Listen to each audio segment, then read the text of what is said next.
আসসালামু আলাইকুম ওয়া রাহমাতুল্লাহ। আশা করি সবাই ভালো আছেন। আজকে আমি আপনাদের সামনে আবারও একটি নতুন ভিডিও নিয়ে আসলাম। আজকে আমাদের আলোচনার মূল বিষয়টি হচ্ছে জমি কেনার সময় জমির যে দলিল রেজিস্ট্রেশন করবেন, সেই রেজিস্ট্রেশন করার সময়ে আপনি দলিল গ্রহীতা হিসাবে আপনার করণীয় কাজগুলো কি কি। দেখুন, এ বিষয়ে আমি আগেই বলে রাখি যে জমি হস্তান্তরিত এর বিষয়টি হচ্ছে দুটি আইনে হয়। একটি হচ্ছে সম্পত্তি হস্তান্তর আইন 1882 এবং অপরটি হচ্ছে রেজিস্ট্রেশন অ্যাক্ট 1908। জমির দলিল করার সময় অবশ্যই আপনি একজন দলিল লেখকের উপর পুরাটা নির্ভরশীল হবেন না। আপনি দলিলে প্রথমেই দেখবেন দাতা এবং গ্রহীতার নাম এই দুটো ঠিক আছে কিনা। দলিল যেই খতিয়ান থেকে আপনি জমি কিনছেন, দলিলে সেই খতিয়ান সঠিকভাবে লিপিবদ্ধ আছে কিনা এবং দলিলের ধারাবাহিকতা অন্তত এসএ রেকর্ড থেকে শুরু করে আরএস রেকর্ড পর্যন্ত মালিকানার ধারাবাহিকতা দলিল গর্ভে লিখেছে কিনা সেই দিকে খেয়াল করবেন। তারপর দেখবেন রেজিস্ট্রি অ্যাক্টের 20 ধারা মোতাবেক দলিলে কোনো লেখা কাটাকাটি আছে কিনা বা দুই লাইনের মধ্যে কোনো লেখা অন্তর্ভুক্ত হয়েছে কিনা।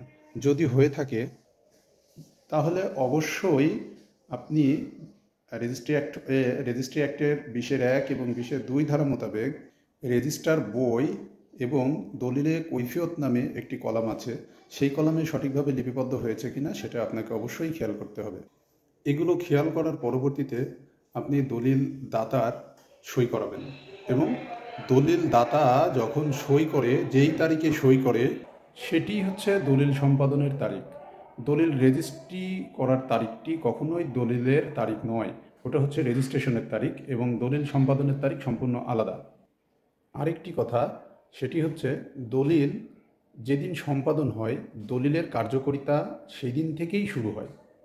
রেজিস্ট্রি অ্যাক্টের 23 ধারা মোতাবেক দলিল সম্পাদনের তারিখ হতে 3 মাসের মধ্যে একজন সাব রেজিস্ট্রারের নিকটে দলিল দাখিল করার নিয়ম রয়েছে। সে মোতাবেক আপনি 3 মাসের মধ্যে দলিল সাব রেজিস্ট্রারের নিকট দাখিল করতে পারেন। যেই দিনই দলিল রেজিস্ট্রি হোক, মনে রাখবেন রেজিস্ট্রি অ্যাক্টের 47 থেকে 50 ধারা মোতাবেক দলিল কার্যকারিতা হয় দলিল সম্পাদনের তারিখ হতে, অর্থাৎ একজন দলিলদাতা যেদিন দলিলে সই করবে সেদিন থেকেই দলিলের কার্যকারিতা শুরু হয়। সেক্ষেত্রে আপনার দলিলটি আগে অথবা পরে, বিশেষ করে একজন দলিলদাতা যখন একই জমি বিভিন্ন জায়গায় বিক্রি করে ফেলে, সেই ক্ষেত্রে কার দলিল আগে এবং কার দলিলটি পরে সেটা ডিপেন্ড করে দলিল সম্পাদনের তারিখের উপরে। এছাড়া দলিল রেজিস্ট্রির সময় অবশ্যই 21 ধারা মোতাবেক আপনার দলিলের যে চৌহদ্দিটা হচ্ছে এবং ম্যাপটি, অন্তত যে স্কেচ ম্যাপ দেওয়া হয়, ওই দাগের পার্শ্ববর্তী কয়েকটি প্লট সহ আপনার জমির উত্তরে, দক্ষিণে, পূর্ব, পশ্চিমে কী আছে অবশ্যই সেটা লিপিবদ্ধ করবেন। দেখুন, একটিবার যদি আপনার দলিলের যে কোনো কিছু ভুল হয়ে যায়, দেখা যাচ্ছে যে আপনার না জানার কারণে আপনি নিজে চেক করলেন না, সেই ক্ষেত্রে যদি এমন হয়ে যায় যে দাতার নাম ভুল বা তফসিলে ভুল, কোনো একটা কিছুতে ভুল হয়ে যায়, এই দায় কিন্তু আপনার। একবার যদি আপনি এই সংশোধনটি না দেখেন, একবার এই দলিলটি যদি পড়ে না দেখেন, একটিবার যদি ভুল হয়ে যায়, এই ভুলের খেসারত আপনাকে দিতে হবে হয়তো কয়েক বছর, দীর্ঘ কয়েকটা বছর। সেই ক্ষেত্রে শুধু সময়টাই না, আপনার তো আরও হয়রানি রয়েছেই। সেই ক্ষেত্রে অবশ্যই দলিল করার সময় আপনারা অবশ্যই এই জিনিসগুলো দেখে জমি কিনবেন, যাতে আপনি নিজে ভালো থাকতে পারেন, আপনার পরবর্তী প্রজন্ম যাতে ভালো থাকতে পারে। কারণ একটিবার যদি ভুল হয়ে যায় রেজিস্ট্রি করতে গিয়ে, তাহলে আপনার শুধু রেজিস্ট্রি করার পরবর্তীতে রেজিস্ট্রি বিষয়ই না, আপনার নামজারি সহ যে কোনো কিছুতে আপনি এই দলিল যেখানেই দাখিল করবেন আপনি হয়রানি হবেন। সুতরাং আমার পরামর্শ এবং আপনাদের মাঝে আজকে আলোচনার মূল বিষয়টিই ছিল এই দলিল রেজিস্ট্রেশনের সময় আপনারা কী কী করবেন। তো আলোচনার মধ্যে কী কী করবেন সেগুলো আমি বলে ফেলেছি।